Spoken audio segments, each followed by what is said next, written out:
Kobaran api menghanguskan sejumlah rumah warga di kawasan padat penduduk di Kebon Manggis, Matraman, Jakarta Timur, Jumat dini hari. Petugas suku dinas penanggulangan kebakaran dan penyelamatan wilayah Jakarta Timur dengan cepat melokalisir api agar tidak meluas. Sejumlah warga ikut turut membantu petugas memadamkan api. Namun, beberapa warga lainnya hanya bisa meratap karena kehilangan harta benda. Upaya pemadaman petugas yang menerjunkan 21 mobil pemadam sempat terkendala sulitnya akses ke lokasi. Api berhasil padam 2 jam kemudian. Tidak ada korban jiwa dalam peristiwa ini. Hingga kini, anggota Polsek Matraman masih menyelidiki penyebab pasti dari kebakaran ini.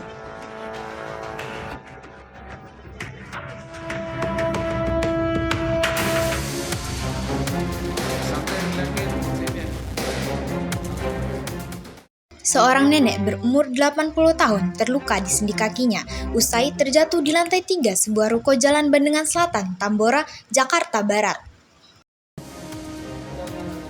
Karena tak bisa berjalan untuk hendak pulang ke rumahnya, ia pun meminta bantuan petugas pemadam kebakaran. Petugas kemudian menggunakan tandu untuk membuat turun sang nenek melalui tangga. Proses evakuasi dilakukan petugas dengan ekstra hati-hati karena pasien terus mengerang kesakitan.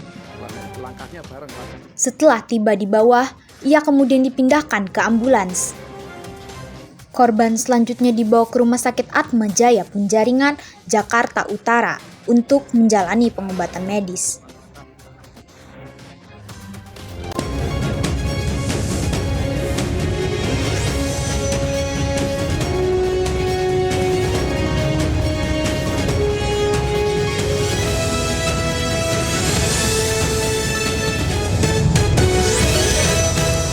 Assalamualaikum warahmatullahi wabarakatuh.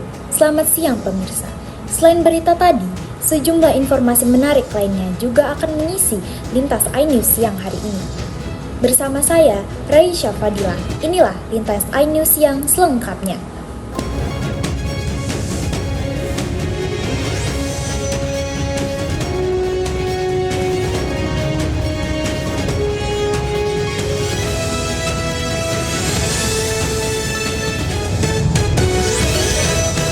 Pemirsa, belasan siswi sekolah dasar di Ogan Komering Ulu, Sumatera Selatan menjadi korban pelecehan guru olahraga. Sementara, polisi masih menyelidiki kasus pelecehan yang diduga dilakukan guru pesantren terhadap 20 santriwati di Maros, Sulawesi Selatan.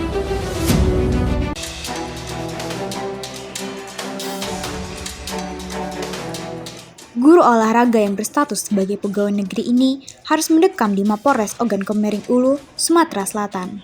Pria yang mengajar di salah satu sekolah dasar negeri ini ditahan setelah dilaporkan orang tua dalam kasus pelecehan. Modus pelaku berpura-pura memperbaiki gerakan siswi saat senam dan mengecek uang di saku seragam yang dikenakan muridnya. Bahkan, tidak segan pelaku menyekat muridnya di kamar mandi saat ganti.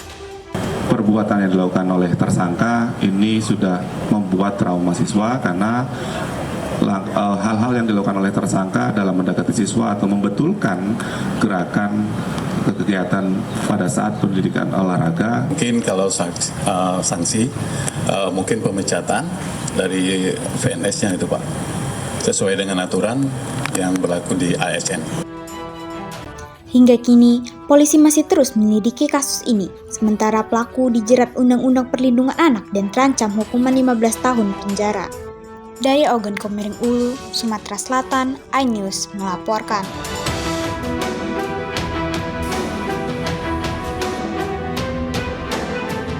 Satreskrim Polres Maros, Sulawesi Selatan masih menyelidiki kasus pelecehan santriwati oleh oknum guru pesantren. Terlapor, pria berinisial AH 40 tahun saat ini masih diperiksa penyidik di Unit Perlindungan Perempuan dan Anak. Hingga kini, polisi masih mengumpulkan bukti dan keterangan saksi sebelum melanjutkan ke tahap berikutnya. Kami masih mendalami saksi-saksi yang bukti-bukti sehingga nanti akan memperkuat apakah statusnya diadakan penyidikan dan juga bisa langsung penetapan tersangka. Artinya terlapor masih diperiksa dan diamankan sementara di Polres Maros ini, Bunda? Betul, untuk terlapor sudah kita amankan di Polres Maros. Oknum guru pondok pesantren di Kabupaten Maros, Sulawesi Selatan dilaporkan ke polisi karena diduga mencabuli 20 santriwati anak didiknya. Mirisnya, santriwati yang masih di bawah umur ini dilecehkan pada saat mengikuti tugas hafalan oleh oknum guru yang bersangkutan. Kita ke informasi bencana. Pemirsa, banjir lahar menerjang Sungai Gondol pasca guyuran hujan deras di puncak Gunung Berapi, Sleman, Yogyakarta. Sementara, bencana longsor memutus jalan Cipanas-Citorek di Desa Sukamaju, Lebak, Banten.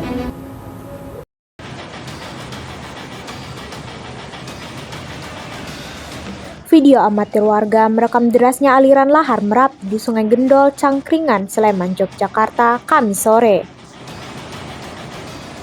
Banjir lahar terjadi setelah puncak gunung diguyur hujan mulai dari siang hingga petang. Banjir lahar di aliran hulu Sungai Merapi juga menyebabkan para sopir truk pengangkut pasir panik menyelamatkan diri. Mereka memacu laju kendaraannya dengan beberapa kali membunyikan klakson kendaraan dan berteriak agar kendaraan di depan melaju lebih cepat.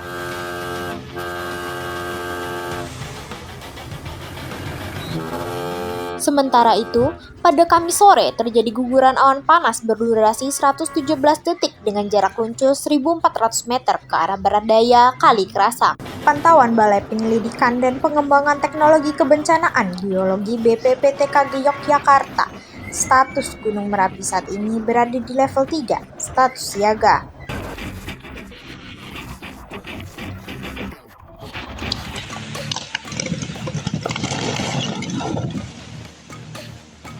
Detik-detik jalan utama menuju objek wisata Citorek Gunung Luhur ambruk. Di Kampung Cikuning, Desa Sukamaju, Kecamatan Sobang, Lebak, Banten, terekam kamera warga Kamis pagi. Jalan aspal yang longsor tersebut hampir 2 meter. Beruntung, tidak ada korban jiwa saat kejadian. Tanah longsor terjadi akibat tingginya intensitas curah hujan yang terjadi beberapa hari terakhir di wilayah tersebut. Bencana tanah longsor ini memutus akses warga dan wisatawan. Tidak bisa melintas motor maupun mobil. Meski ada jalan alternatif lain, namun butuh waktu lama dan kondisi jalan sangat sempit. BPBD Lebak bersama dinas terkait menerjunkan alat berat guna memperbaiki badan jalan yang longsor. Sementara, pihak BMKG menghimbau warga untuk selalu waspada melintasi lokasi rawan longsor, terlebih saat musim penghujan. Hamil 9 bulan, seorang ibu dievakuasi petugas dengan perahu karet dari lokasi banjir di Pandeglang, Banten. Ia menyeberang selama 2 jam untuk mencapai daratan dan menjalani persalinan.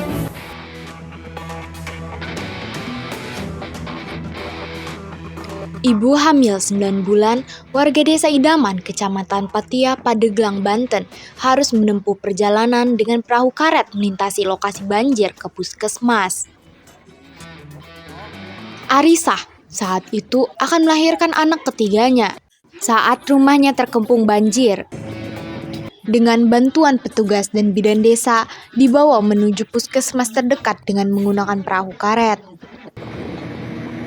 Ia harus menahan sakit selama 2 jam perjalanan untuk tiba ke desa terdekat, kemudian melanjutkan perjalanan dengan ambulans ke puskesmas.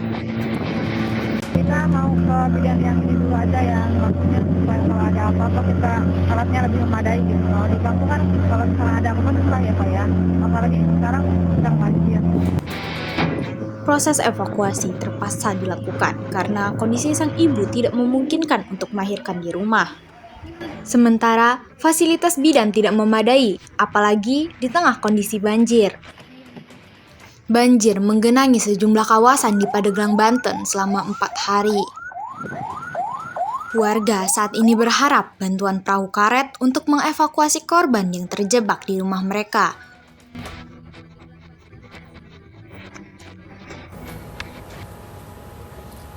Tiga orang ditangkap polisi karena menjual produk kesehatan dan kosmetik kadaluarsa di Bekasi, Jawa Barat. Dalam aksinya, mereka mengubah kode kadaluarsa di kemasan sebelumnya dijual ke pasaran.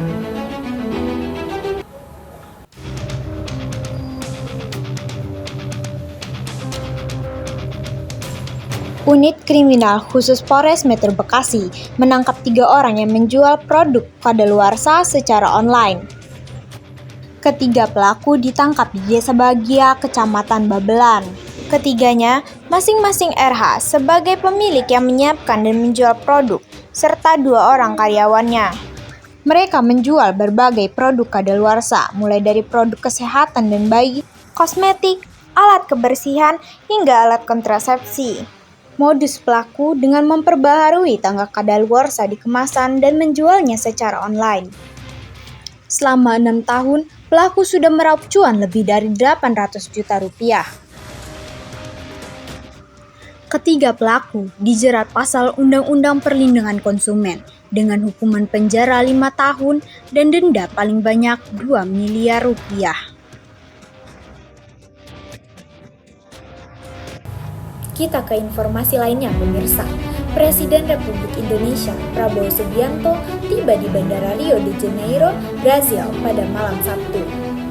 Kedatangan Prabowo Subianto disambut pasukan tentara jajaran kehormatan. Presiden Prabowo Subianto menyempatkan memberikan hormat kepada pasukan jajar kehormatan usai mendarat di Rio de Janeiro. Beberapa pejabat tinggi menyambut kedatangan Prabowo di Bandara Base Area do Galeão atau Rio de Janeiro, Brazil, yakni Dubes Brazil untuk Republik Indonesia, Jorge Monteiro Prata, Dubes Republik Indonesia untuk Brazil, Edi Yusuf, dan Atase Pertahanan KBRI Brasilia, Kolonel Infantri Rizal Azwan Amanda.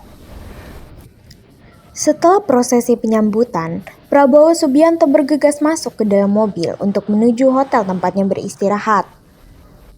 Kehadiran Prabowo Subianto di sini sebagai lawatan untuk menghadiri acara tingkat tinggi atau KTT G20. Sebelumnya, Prabowo Subianto bertandang ke China, Amerika Serikat, serta Peru.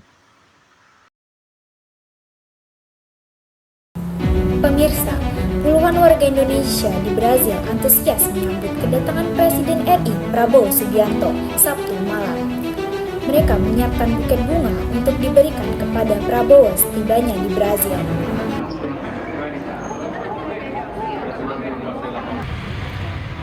Puluhan warga negara Indonesia di Brazil antusias menyambut kedatangan Prabowo Subianto. Mereka tetap semangat meski telah menunggu selama 3 jam untuk dapat melihat langsung Presiden. Salah satu warga Indonesia asal Jawa Tengah yang telah lama tinggal di Brazil mengaku sangat bangga bisa melihat langsung kehadiran Presiden Prabowo tiba di Rio de Janeiro.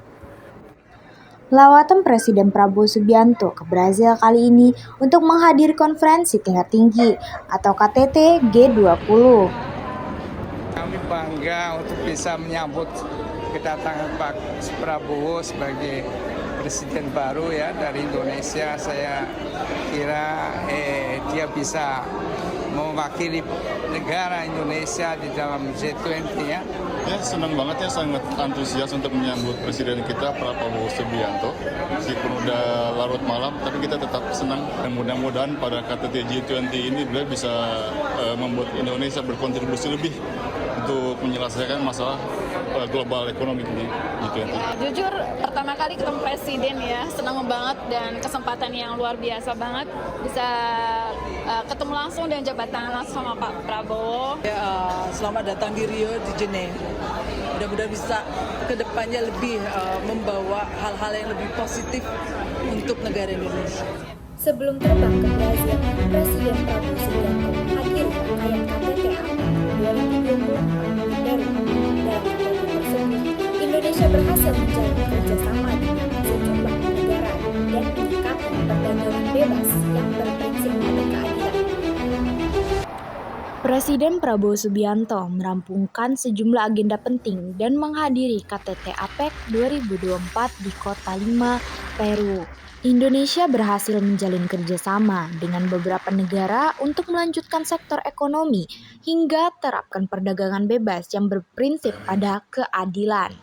Forum KTT APEC 2024 dihadiri 21 pimpinan negara yang menyoroti 3 isu prioritas, yaitu perdagangan dan investasi, digitalisasi, serta pertumbuhan yang berkelanjutan.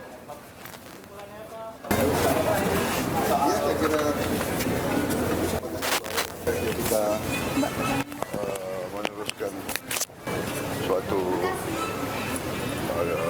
jaringan network antara pemimpin-pemimpin di Pasifik. Kita bahas banyak masalah, bagaimana kita menjaga perdagangan yang baik, yang terbuka, tapi adil. Ya, saya kira itu kesempatan yang baik. Terima kasih ya. Pemirsa, itulah Lintas iNews siang hari ini. Sampai jumpa.